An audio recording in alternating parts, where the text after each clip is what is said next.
Olá, gente, boa noite. Estamos chegando aqui, a turma está chegando para mais uma live hoje, que eu acho que é muito interessante. Muito interessante. Ó. Turma já chegando. A turma chegando. Aí hoje nós vamos estar um tema muito interessante, muito interessante. Tem algumas pessoas aqui que já estão. Maria Luísa, Kênia, turma, Aline, Consa Araújo, né? Norma. A turma está começando a esquentar, né? A esquentar as baterias. É importante. É um tema importante, é um tema muito atual, é um tema que é pouco discutido pela grande mídia e tenho certeza que é muito importante para a saúde de todos nós, né? Então, muito, muito importante mesmo. Aline, você está falando aí que tem admiração pela live, eu também, Aline, porque no dia a dia da gente trabalhando, a gente não tem oportunidade de ter uma conversa assim sobre determinado tema, como a gente está tendo em uma live como essa, e que atinge um número grande de pessoas, né? Então, por isso que eu sempre estou pedindo a vocês também que compartilhem, né? Que curtam, que comentem, para que o Instagram, o Facebook, o YouTube, eles entendam isso como conteúdo de interesse e possa fazer com que esse conteúdo chegue a mais pessoas. Aqui Josi Oliveira, Zete Rosa, a gente vê também aqui muitos pacientes também, muitas pessoas interessadas no tema, né? Muito importante. Gabriela, Alex, né? Marcelo, a turma está chegando na sala aqui, viu? Todo mundo disposto. Ó, gente, vocês podem mandar os comentários de vocês, né? A gente fazer as perguntas. Nós temos aqui uma série de perguntas, algumas delas que as pessoas enviaram durante a semana para a nossa caixa de perguntas, né? E outras que vocês podem mandar durante a live. Eu acho que isso dá mais dinamismo, né? Dá mais dinamismo.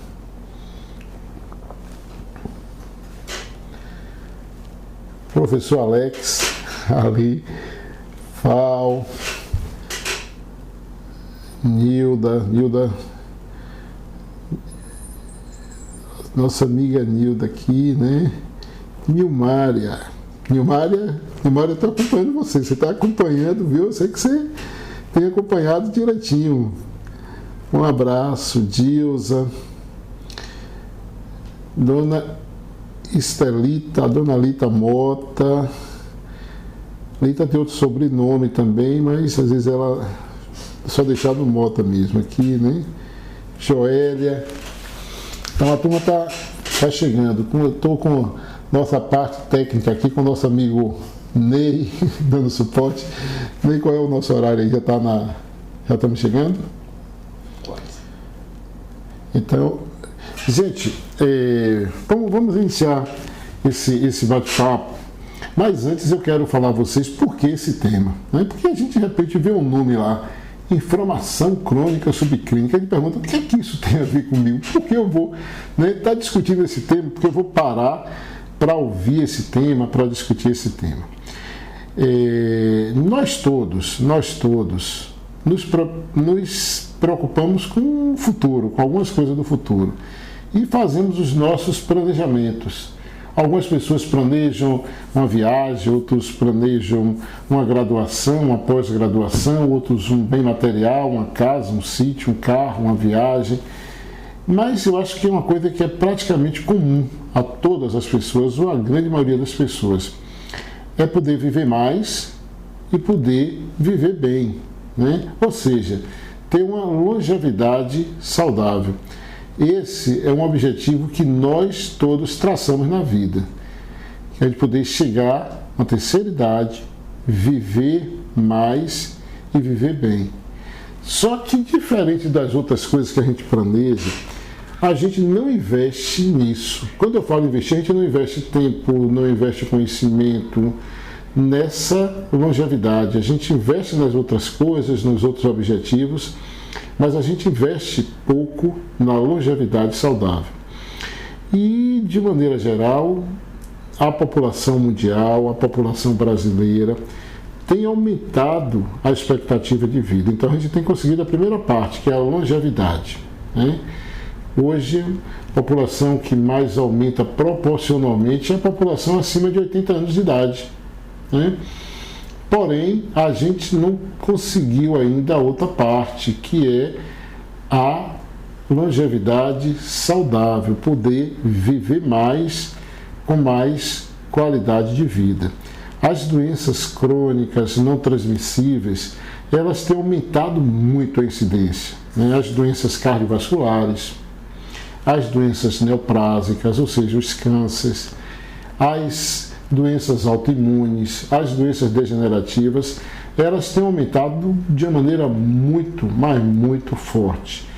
E nós escolhemos esse tema porque é um tema que ele permeia por todas essas doenças crônicas não transmissíveis. Nós, até como profissionais de saúde, ou até como pessoa que não é da área de saúde, a gente está acostumado e a gente, uma boa parte das vezes, eu penso na doença cardiovascular, eu penso no fator de risco apenas para as doenças cardiovasculares. Eu penso nas doenças neoplásicas, eu penso isoladamente em fatores de risco que seriam apenas para as doenças neoplásicas. Eu penso nas doenças autoimunes e eu começo a pensar só de uma maneira separada naquelas doenças e nos fatores de risco para aquela doença. Porém, nós temos alguns fatores de riscos que eles são comuns a todas essas doenças crônicas. E a inflamação crônica, a inflamação subclínica, a inflamação silenciosa é um dos pilares da fisiopatologia das doenças crônicas, das doenças degenerativas. Então, gente, por isso nós escolhemos esse tema.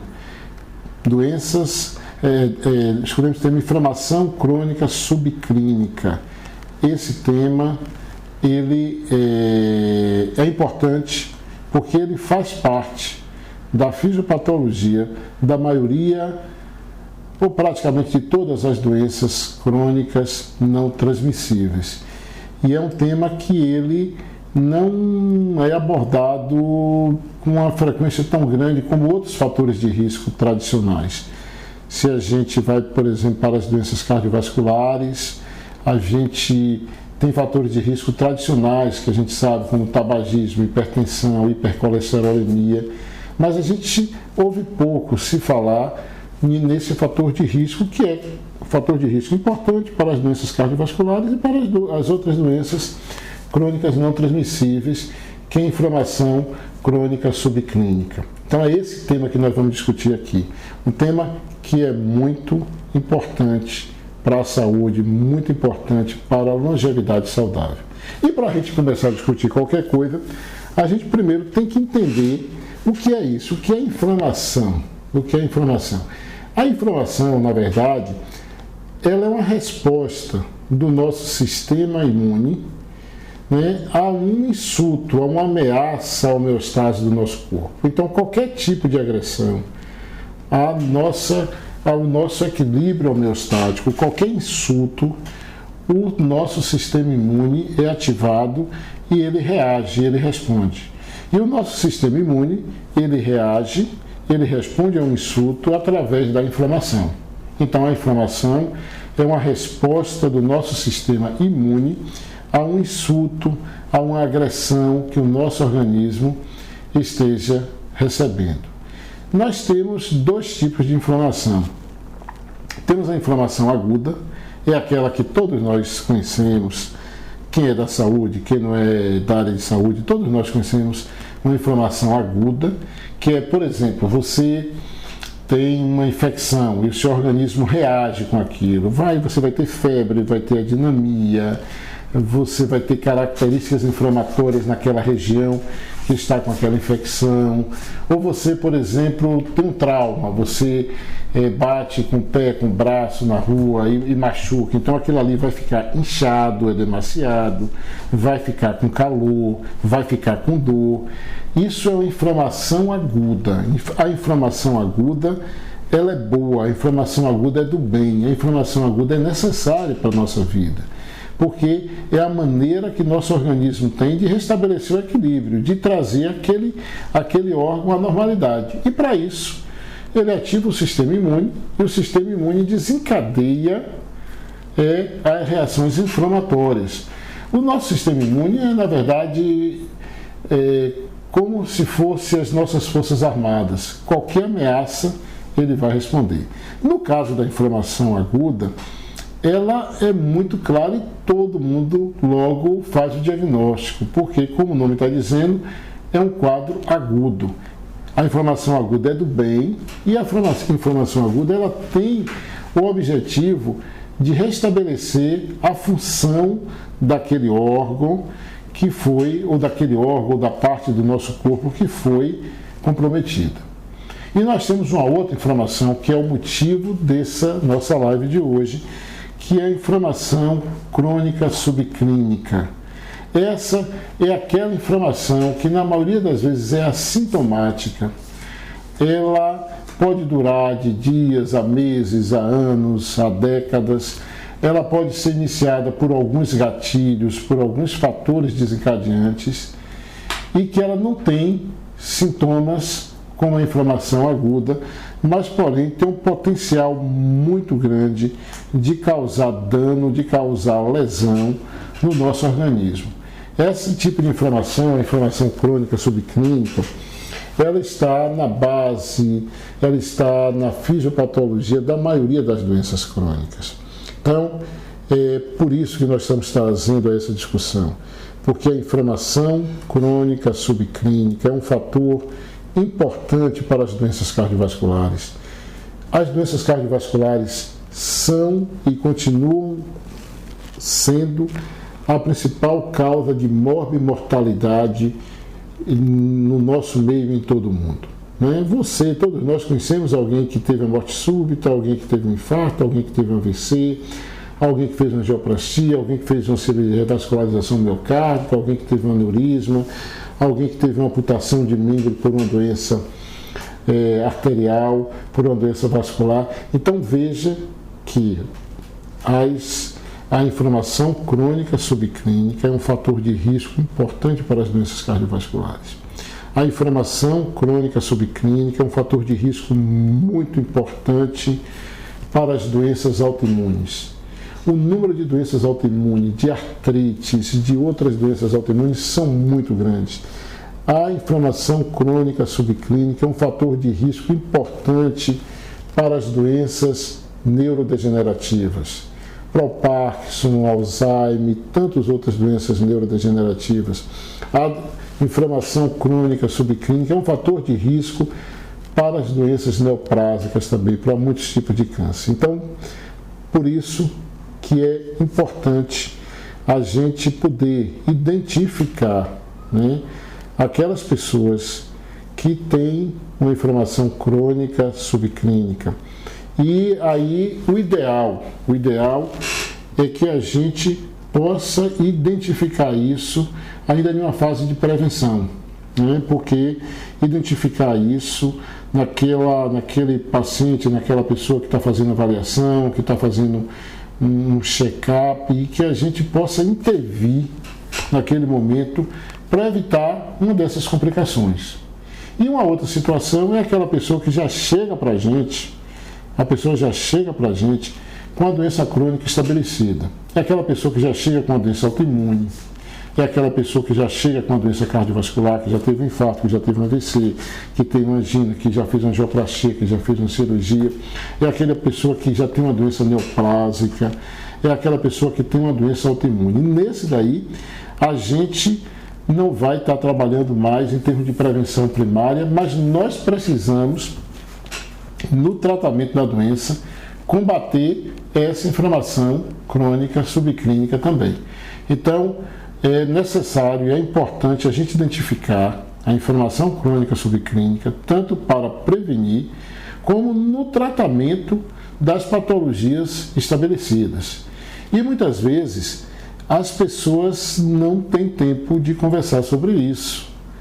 É aquela pessoa que está no curso de um tratamento de uma doença cardiovascular, de um AVC, de um infarto, mas que está muito preocupada apenas com a receita, mas não está preocupada com as medidas de mudanças de estilo de vida para que possa ajudar no seu tratamento e na sua recuperação.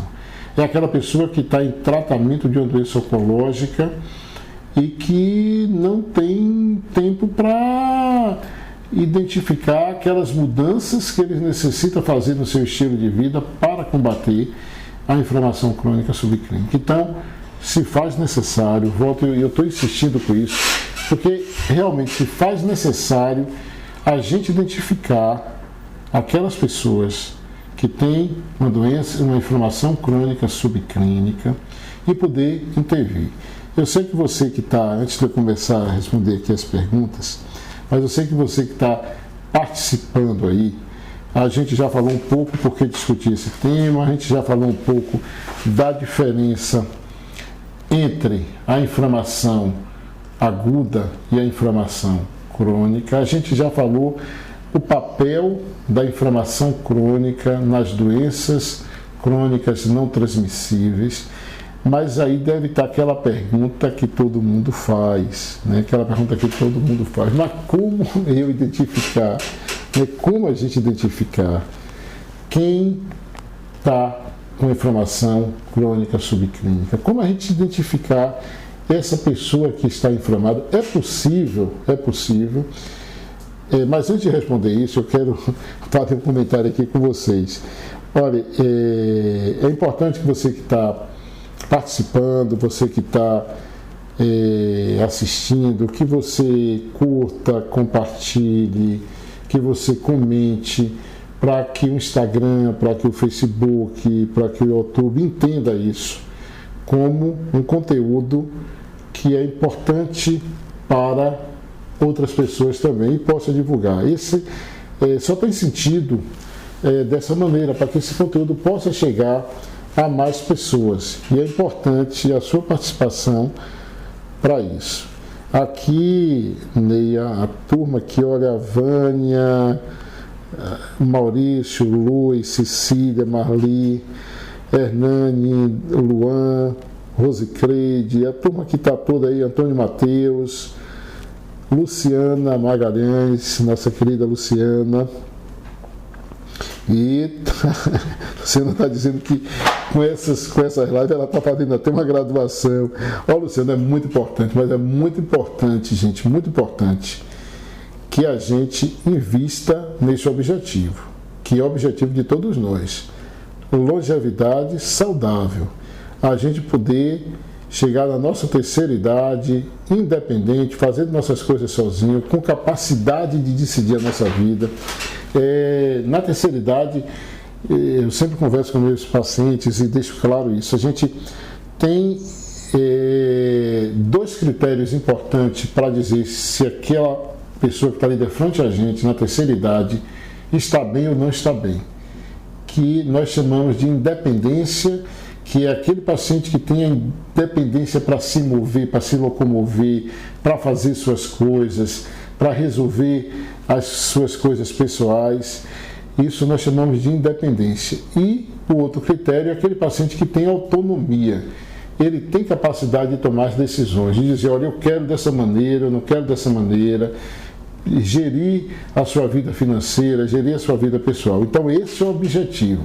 E quando a gente combate esses fatores, como a inflamação crônica subclínica, a gente está aumentando muito a possibilidade de alcançar esse objetivo, que é ter uma longevidade saudável. Mas a pergunta que vocês pensaram em fazer aí, alguns já estão fazendo aqui, estou acompanhando aqui, nem muita gente perguntando isso, Consapita, Sim, a turma aqui perguntando muito sobre isso, é possível a gente identificar aquela pessoa que está com inflamação crônica subclínica? A resposta sim. Hoje nós já temos condições, coisas simples que podem identificar. E aí eu quero mais uma vez dizer a você, não podemos ficar só com aqueles fatores de risco tradicionais. Os fatores de risco tradicionais, eles são importantes, eles têm um papel muito importante, mas eles apenas não conseguem justificar todas essas patologias. Então nós precisamos ir além do colesterol, e além do diabetes, e além da hipertensão, e além do tabagismo, e além da história familiar. E buscar identificar aquela pessoa que é portadora de uma inflamação crônica subclínica é muito importante. Então a resposta é: podemos identificar sim. Primeiro, em uma conversa, né, e em um exame clínico. Uma das coisas que a gente começa identificando logo é em relação ao peso, né? Ao peso, se a pessoa está com peso acima do normal, se a pessoa está dentro dos critérios de obesidade.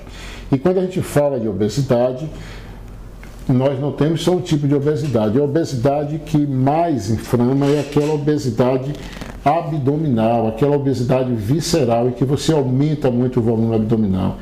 Esse tipo de obesidade, que é a obesidade visceral, ela tem um potencial inflamatório muito grande. Então, a medida da circunferência abdominal, a medida mesmo com a fita métrica, é um fator importante, tanto no homem quanto na mulher. Aquelas pessoas com aumento significativo da circunferência abdominal, eles têm uma probabilidade muito grande de serem portadores de inflamação crônica subclínica.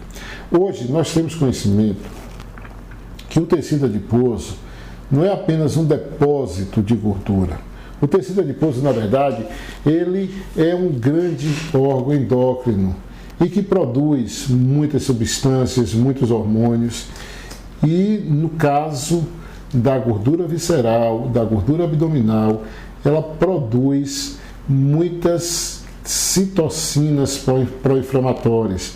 São proteínas que têm um papel muito forte no processo de inflamação. Então, estou falando para vocês a maneira de identificar. Uma é a obesidade. E aí nós partimos para as questões de dosagens de exames laboratoriais, que eu vou citar para vocês aqui alguns exames laboratoriais que são muito importantes para a gente ver como é que está o perfil inflamatório da pessoa. Proteína C reativa, de preferência a que nós chamamos de PCR, a proteína C reativa ultrassensível.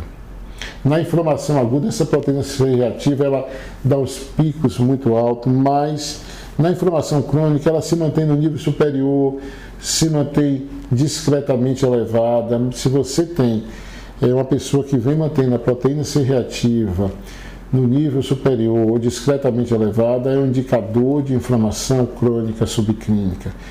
A dosagem do fibrinogênio, a dosagem da ferritina. Tem pessoas que geneticamente já têm ferritina elevada, mas não é a maioria. A maioria das pessoas, a ferritina um pouco elevada, ela traduz um certo nível de inflamação. Então, eu falei aqui da PCR ultrassensível, do fibrinogênio, falei da ferritina, dos níveis de insulina. Esse é outro ponto muito importante. Se tem algo nesse processo muito importante, no processo da inflamação e que termina retroalimentando isso, é a resistência à insulina. E são os níveis séricos de insulina elevados no sangue. Com a maior quantidade de gordura, com a obesidade, as nossas células, elas têm uma resistência à ação da insulina. E o nosso pâncreas termina entendendo isso como uma falta de insulina, e ele produz mais insulina. E essa insulina termina inflamando mais, aumentando mais a resistência, dificultando a perda de peso. Então a dosagem sérica da insulina também é muito importante. Veja que eu estou falando de algumas dosagens no sangue: proteína C reativa, fibrinogênio, ferritina, homocisteína, dosagem da insulina. fator de necrose tumoral, TNF-alfa, algumas interleucinas que são importantes em alguns casos, principalmente a interleucina 6, a interleucina 10, em alguns casos especiais, algumas dosagens de outros tipos de interleucinas, que não é o caso aqui agora a gente discutir. Mas o que é que a gente quer dizer com isso? O que é perfeitamente possível hoje a gente identificar aquela pessoa que tem uma inflamação crônica subclínica. Então, nós sabemos que é um fator de risco importante e nós temos a condição de identificar esse fator de risco. Então, nós não estamos falando de algo que a gente não pode identificar, não. A gente está falando de algo que a gente pode identificar e que a gente pode intervir. E com isso a gente pode prevenir muitas dessas doenças. E no caso das doenças estabelecidas, essas medidas vai ajudar muito no controle dessas doenças. Aí vem a outra pergunta, né? E aí eu quero aqui falar, olha, a turma toda aqui, Ney, Edna, Maria, Sônia, Josiel, Sidney, Maristela, Neide, Joseane, Kelly, Lúcia Almeida, Josiel, Frediane, Miraldo, Luzinete, Tiago, Rai, todo mundo aqui participando, mandando suas perguntas, os seus comentários, né? Então a gente identificou, né, o que é que a gente pode fazer para melhorar, né, para que essas pessoas melhorem. Nós temos alguns grandes caminhos aí. Um caminho muito importante é o caminho da nutrição. Por isso, essa é uma abordagem que ela precisa ser multiprofissional e ela precisa contar também com o nutricionista. Mais gorduras trans. Você que às vezes é tão preocupado com a saúde, às vezes aquela mãe tão preocupada com a saúde do filho e vai lá no supermercado e pega aqueles produtos industrializados, cheios de aditivos, enche o carrinho de doce, de enlatados, cheios de conservantes. Você está aquilo ali uma bomba em termos de alimentação inflamatória. Então, a gente precisa contar com o apoio e o papel também do nutricionista, de preferência o nutricionista que tenha essa visão também funcional, que tenha uma pegada funcional, que entenda que ele vai frente a um paciente com uma inflamação crônica subclínica, um paciente com uma doença estabelecida, ele vai propor uma dieta anti-inflamatória. Então, quando a gente pega um paciente com uma doença autoimune, que a gente caminha para um nutricionista, com uma doença cardiovascular, a gente quer muito que seja orientado uma dieta anti-inflamatória, né? Então, o nutricionista que trabalha na área funcional é muito importante. Não tem como fazer um acompanhamento desse sem ter o acompanhamento do nutricionista. Observar muito a relação entre ingestão de ômega 3 e ômega 6. Nós precisamos ingerir mais ômega 3. Hoje a ingestão é cada vez menor de ômega 3 e quando a gente desequilibra essa relação, a gente aumenta muito a possibilidade da inflamação. Então, a nutrição é importante. Vem uma outra coisa muito importante, a atividade física regular e orientada. Se existe algo hoje que não existe dúvida nenhuma sobre o seu papel na longevidade saudável, é o exercício físico. Agora, o exercício físico certo, na dose certa. O que acontece hoje muito é que muitas pessoas querem prescrever o seu exercício físico, fazer seu exercício físico da maneira que lhe convém. Você precisa ter orientação de um profissional de educação física, né? Você precisa ter orientação se você trabalha para combater uma inflamação crônica subclínica, ou se você tem uma doença crônica já estabelecida, mas quer combater essa inflamação crônica subclínica, a atividade física regular ela é fundamental. Agora, ela precisa também de ter uma orientação adequada pelo seu médico, uma orientação adequada pelo profissional de educação física. Gerenciamento do estresse, isso é muito importante. Isso não é balela, não.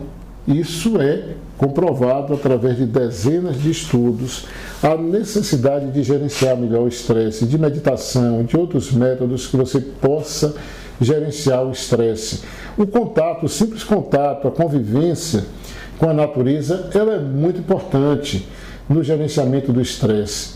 Deixar hábitos que a gente sabe que são muito nocivos.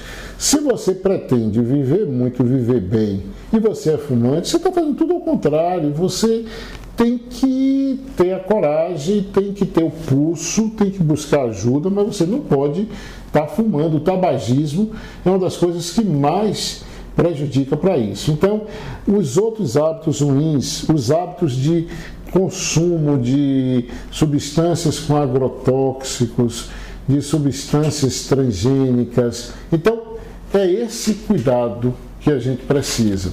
Um outro cuidado muito importante é o sono adequado. Eu estou vendo aqui, ó, Tomás está lá em Mutuípe, né, Tomás? E Tomás, eu sei que Tomás se preocupa com isso, né, Tomás? Marlene, Paulo José, Aguiar. Veja bem, o sono adequado. A gente precisa respeitar uma coisa chamada ritmo circadiano. Nós temos dia e temos noite. E o ser humano precisa respeitar isso, porque isso tem um papel muito grande no equilíbrio hormonal, no equilíbrio do nosso sistema nervoso simpático, parasimpático. Então a pessoa precisa, à noite, diminuir a quantidade de luz. Durante o dia precisa ter uma exposição maior à luz natural e menos à luz artificial. Precisa dormir adequadamente, precisa ter um sono reparador. Para dormir adequadamente e ter um sono reparador, precisa de um ambiente escuro, de um ambiente silencioso, não deve ter eletrônicos no quarto, não está com computador de noite, né? Precisa de um sono reparador. É no momento do sono reparador, do sono REM, que a gente consegue fazer a manutenção do nosso organismo. Então, é muito importante um sono de qualidade para a gente combater a inflamação crônica subclínica. Então, gente, não é usando, porque aqui já a pessoa aqui me perguntando, Rose me perguntando se a gente pode combater a inflamação crônica subclínica com anti-inflamatório. Não, Rose, olha, parece até, inflamação crônica subclínica. Então eu vou usar um anti-inflamatório e vai ser bom. O anti-inflamatório vai piorar essa inflamação crônica subclínica. Então, a gente combate essa inflamação com essas medidas. A gente combate essa inflamação principalmente com as mudanças do estilo de vida, que eu falei aí, nutrição, alimentação, atividade física, deixar os hábitos que não são bons, gerenciamento de estresse, contato com a natureza, sono reparador. É isso que a gente combate a inflamação crônica subclínica. E aqui tem algumas perguntas que eu vou começar aqui, dar uma olhada aqui e responder algumas perguntas que são muito interessantes. Mas antes eu quero pedir a vocês que estão participando da nossa live a importância de vocês curtirem, compartilharem, comentarem, para que o Instagram, para que o Facebook, para que o YouTube entenda isso como conteúdo de interesse para mais pessoas e possa levar essa informação para mais pessoas, já que esse é um tema muito importante e que não é abordado com tanta frequência como a gente vê outros fatores de risco e outros temas serem abordados. Marcos pergunta aqui, quais são os principais hábitos que contribuem para a inflamação crônica? Marcos, é um estilo de vida ruim. É obesidade, principalmente obesidade visceral, né? Aquela pessoa que está bem, vamos aqui que está bem barrigudo, mesmo com muita gordura visceral. Essa gordura visceral ela é muito ruim. É diferente daquela pessoa que, por exemplo, tem uma gordura no quadril ou nas coxas. É diferente. A gordura visceral ela é muito pior. Ela é mais inflamatória. Aquele paciente tem a chance maior de ter um AVC, de ter alguns tipos de câncer, de ter várias complicações. É dormindo adequadamente, é respeitando o ritmo circadiano, é parando de fumar, é gerenciando o estresse. sabendo que a vida tem horário de trabalho, tem horário de descanso, tem horário da família, é o contato com a natureza, né? Então, são mudanças do estilo de vida que a gente precisa fazer. Perla pergunta quais alimentos deve evitar para combater a inflamação crônica. Perla, a nutrição tem um papel fundamental. Nós temos aqui, vi aqui vários nutricionistas aqui que estão acompanhando a gente na live, e os nutricionistas têm um papel fundamental nisso. Não é possível conduzir um caso que a gente queira combater a inflamação crônica subclínica, ou não é possível a gente conduzir um caso de um paciente com inflamação, com a doença já estabelecida, com inflamação crônica subclínica, sem um acompanhamento pelo nutricionista. E às vezes as pessoas relutam e ter um acompanhamento e seguir um profissional de nutrição. Agora, o profissional de nutrição tem que estar habilitado também a isso. Então, aquela profissional de nutrição mais afeito com a nutrição funcional, para que possa orientar isso. Olha, mas respondendo, Perla, os alimentos industrializados, processados, eu brinco e digo sempre, a gente já sabe mais ou menos como é que está a sua alimentação, se está mais para o lado inflamatório ou pró-inflamatório, pela quantidade de embalagem que você chega, quando chega em casa, que vai desarrumar a feira, você tem. Porque se você está com muito material em lata, em plásticos e alimentos industrializados, você está trabalhando muito mais para o lado pró-inflamatório do que para o lado anti-inflamatório. Então, diminuir, evitar ao máximo os alimentos industrializados, os alimentos processados. Isso é muito importante. Tailane, um organismo inflamado é mais propenso a adquirir doenças, claro, tudo isso que nós falamos aqui, Tailane. A inflamação crônica subclínica, ela está na fisiopatologia da maioria das doenças crônicas não transmissíveis. Isso quer dizer que a inflamação crônica subclínica é um fator importante no desenvolvimento das doenças cardiovasculares, das doenças neoplásicas, das doenças autoimunes, das doenças psiquiátricas. Muitas das doenças psiquiátricas têm também a inflamação crônica subclínica como na sua fisiopatologia. Veja o que eu estou afirmando aqui. Eu estou afirmando que faz parte da fisiopatologia. Eu não estou dizendo que é uma causa única, mas ela faz parte, assim como os outros fatores de risco também faz parte. Paulinha, quase tudo hoje em dia a gente consome e inflama o organismo. Como manter uma vida saudável em uma realidade dessa? O conhecimento, é conhecer, Paulo, as coisas. Não tem jeito. Não tem jeito. Concordo com você. Você tem uma ideia, nós temos, quando a gente fala nesse equilíbrio entre inflamação e anti-inflamação, nós temos dois ácidos graxos que são essenciais, ou seja, não são produzidos no nosso organismo, então a gente precisa ingerir eles, que é o ômega 3 e o ômega 6. O ômega 6 é um ácido graxo pró-inflamatório. Ele provoca inflamação, mas ele é necessário no nosso organismo, porque, como eu falei no início, a inflamação aguda é necessária, a gente precisa da inflamação aguda, senão a gente não sobrevive. Então, a ingestão do ômega 6 é necessário. Já o ômega 3 tem um papel anti-inflamatório, né? Ele combate a inflamação, então ele é muito importante também. Só que a ingestão do ômega 3 é cada vez mais difícil, porque até a sua fonte principal, que são os peixes, hoje os peixes, a maioria são criados em cativeiros, então a quantidade de ômega 3 é muito pequena. Então a gente precisa ter um equilíbrio entre a ingestão de ômega 3 e ômega 6. Há 50 anos atrás, a gente ingeria um ômega 3 para cada 3 ômega 6. Hoje nós ingerimos um ômega 3 para cada 40 ômega 6. Ou seja, a balança está pesando muito mais para o lado inflamatório. Nós hoje fazemos parte de uma sociedade pró-inflamatória.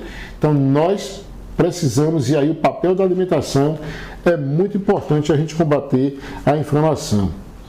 Sendo totalmente silenciosa, como identificar a inflamação crônica subclínica? Luana, como nós conversamos, com aqueles exames, com a característica clínica. Eu vou falar aqui para vocês de um paciente que esteve comigo essa semana. 49 anos, 1,68 m de altura, 96 quilos, né?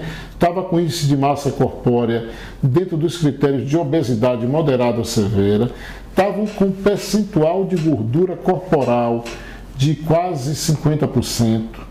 E esse paciente chegou para mim se queixando de cansaço. Um empresário, uma pessoa ativa, um empresário, e que estava se queixando da impossibilidade, inclusive, de ter compromisso no início da tarde, que ele ficava sonolento, ficava sem coragem, cansado. Quando fui examinar esse paciente, ele, obesidade grau 2, composição de massa corporal com percentual altíssimo de gordura, circunferência abdominal muito elevada. Então, sem nenhum exame na mão de laboratório, eu posso afirmar e pude afirmar que aquele paciente era portador de uma inflamação crônica subclínica. Isso veio confirmar através dos exames de laboratório. Eu pedi os exames de laboratório dele.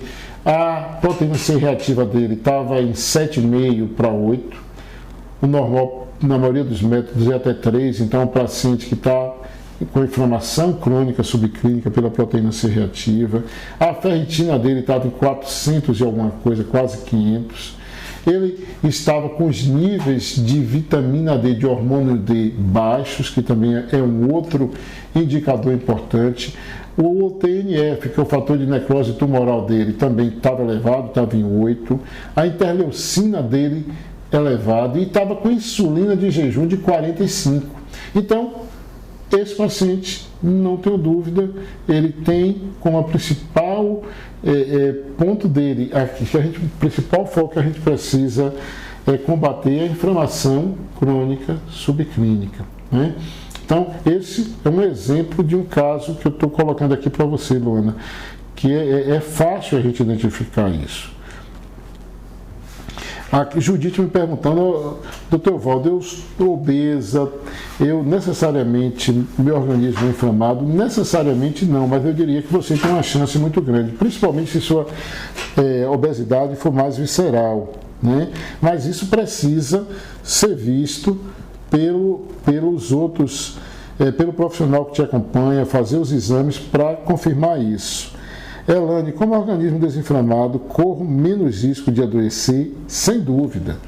E o objetivo é esse, o objetivo é a gente entender que com o organismo menos inflamado ou não inflamado, você diminui a chance dessas doenças crônicas. Aqui, André Luiz, alimentos fontes de ômega 3 são os peixes de água fria, como salmão, atum, sardinha, bacalhau e com algumas sementes. Isso mesmo, André, positivo.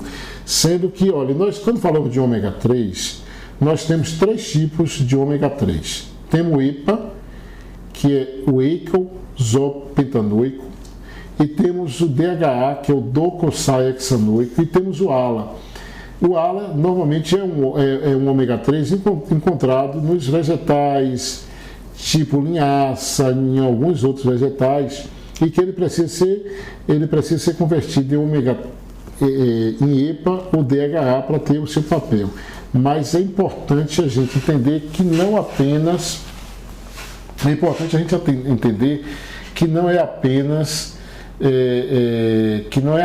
a gente ter a quantidade de ômega 3, essa relação entre a ingestão de ômega 3 e ômega 6. A gente precisa ingerir menos ômega 6 e mais ômega 3.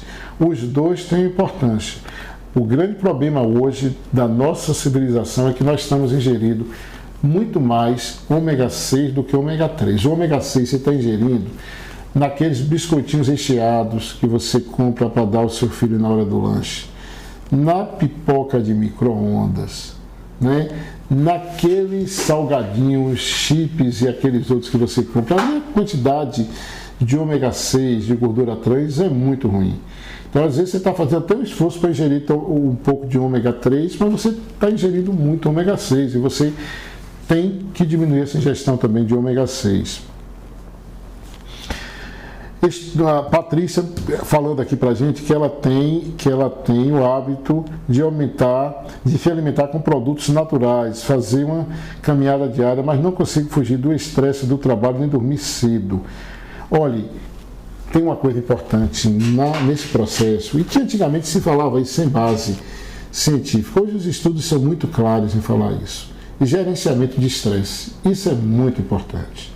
Meditação, outros métodos, objetivos de vida, religião, tudo isso é muito importante para combater a inflamação crônica subclínica, porque vai combater o gerenciamento do estresse. Se você fala de outra coisa aqui, Patrícia, que é importante, que é o ritmo circadiano, o sono reparador. Isso é muito importante. As pessoas falam um pouco sobre isso.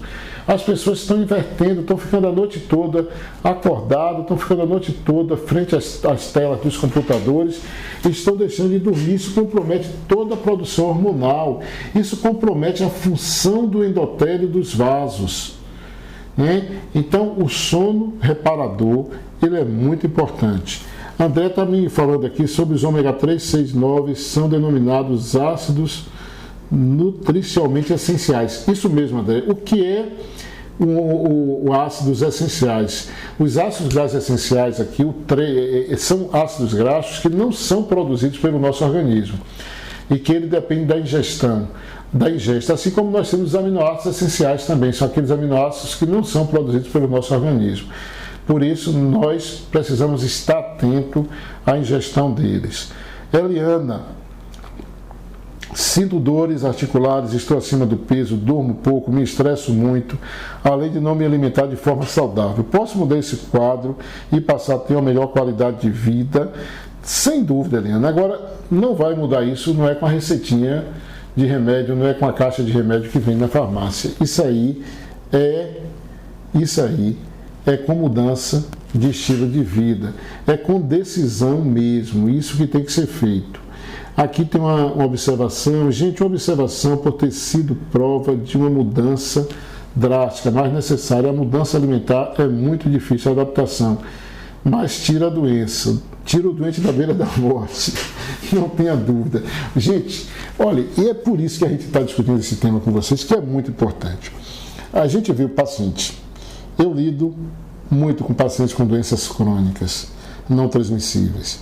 Eu lido com muitos pacientes idosos e, consequentemente, muitos pacientes com doenças crônicas. Às vezes tem uma família super preocupada com tudo, mas não estão preocupados com essas medidas que são para combater a inflamação crônica subclínica, que combate a base da doença. Você vê muito paciente com a doença autoimune, como a doença de tireoide, uma asma brônquica, que nunca foi chamada a atenção que aquilo é uma doença autoimune e que ele precisa cuidar disso que a gente está falando aqui para melhorar. Só é mais um remédio e as pessoas chegam com a expectativa apenas de mais uma caixa de medicamento, com a expectativa que vai resolver esse problema apenas na prateleira da farmácia. Não, as drogas elas são importantes, mas a gente não pode tirar a responsabilidade nossa de mudar o estilo de vida, né? E de ter conhecimento. E esse é o objetivo. Por isso que, curta, compartilhe, né? Comente, para que esse conteúdo possa chegar a mais pessoas. Aqui Maria me falando sobre a fibromialgia. Fibromialgia também se encaixa perfeitamente nisso. O paciente portador de fibromialgia, na grande maioria das vezes, é um paciente portador de inflamação crônica subclínica também. Então, ele tem que ter, dentro do seu tratamento, dentro do escopo do tratamento dele, ele precisa também das mudanças de estilo de vida. E às vezes o paciente com fibromialgia sofre tanto que não se liga muito nessas mudanças do estilo de vida, fica só pensando em as drogas, de uma nova droga. E é importante essas mudanças do estilo de vida, é importante que durma adequadamente, é importante o cuidado com a alimentação, é importante os níveis do hormônio D, ou seja, da vitamina D.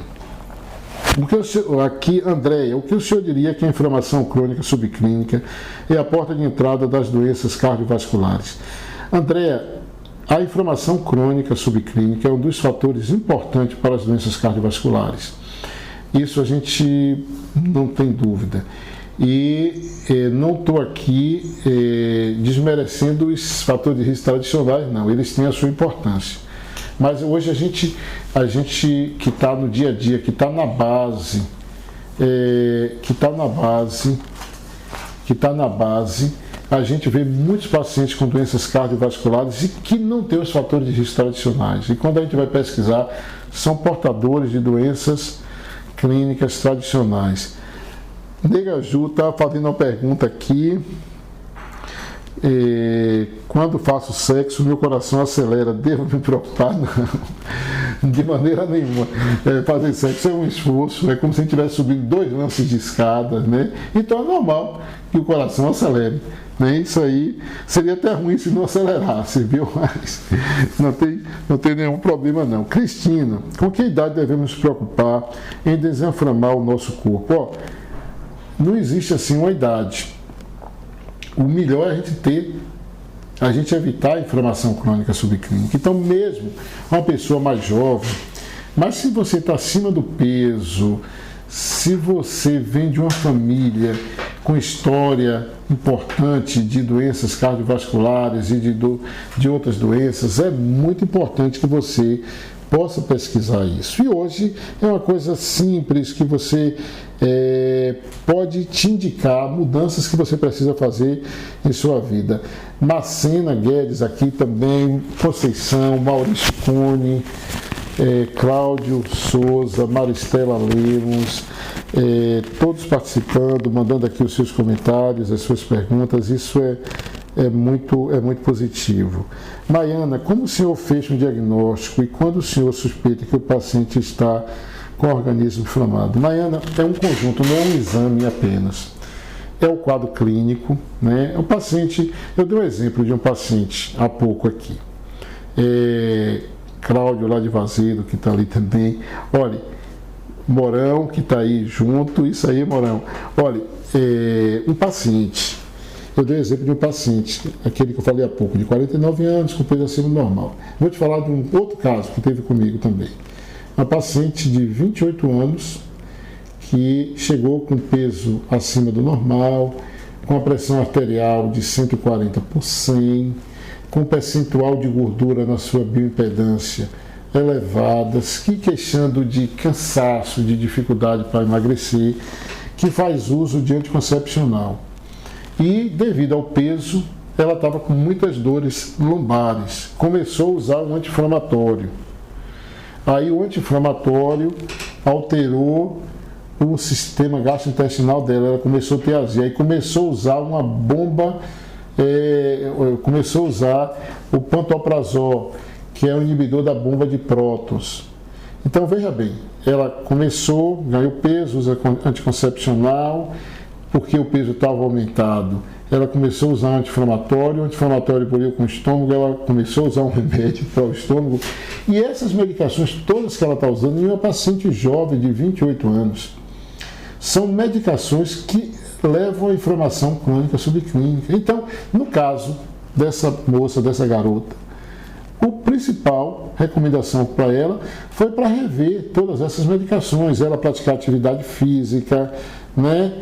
Ela substituir o anticoncepcional por outro método, por ela suspender o anti-inflamatório, por ela suspender o pantoprazol, que não deve ser uma medicação de uso contínuo. Então, a abordagem, o diagnóstico depende de cada caso. É evidente que hoje os exames de laboratório ajudam muita gente nisso, mas é você identificar cada caso. E aí eu falo uma coisa importante para vocês, é a necessidade da abordagem multiprofissional. Esse é um caso que tem que ser conduzido com o nutricionista, com o educador físico, com o médico, naqueles pacientes que já tiveram o agravo, já têm as doenças crônicas, com o fisioterapeuta. E aí eu quero mandar um abraço aqui para os nossos fisioterapeutas, muita gente aí, muita gente nesse quadro, nosso querido Geraldo Reis aqui, né? Preciso me enquadrar, batendo na...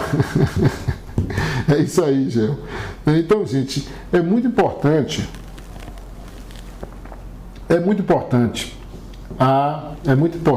a decisão de mudança de estilo de vida. E vocês não sabem o quanto isso é difícil. A maioria das pessoas estão buscando, na verdade, uma caixinha de remédio que possa resolver tudo. Mas nós estamos completando nosso tempo aqui. da nossa live. Eu quero aproveitar mais para agradecer a todos vocês por participarem. Esse é um momento importante da gente estar compartilhando, curtindo, comentando, passando para outras pessoas. Mandar um abraço aqui para todo o pessoal da Supera, para a Manuela, para Vitor Reis, para a Elaine, para o Valdir. Então, gente, é muito importante isso, porque são conhecimentos que a gente não consegue passar apenas em um atendimento. Então, esse é o momento da gente estar discutindo isso com vocês.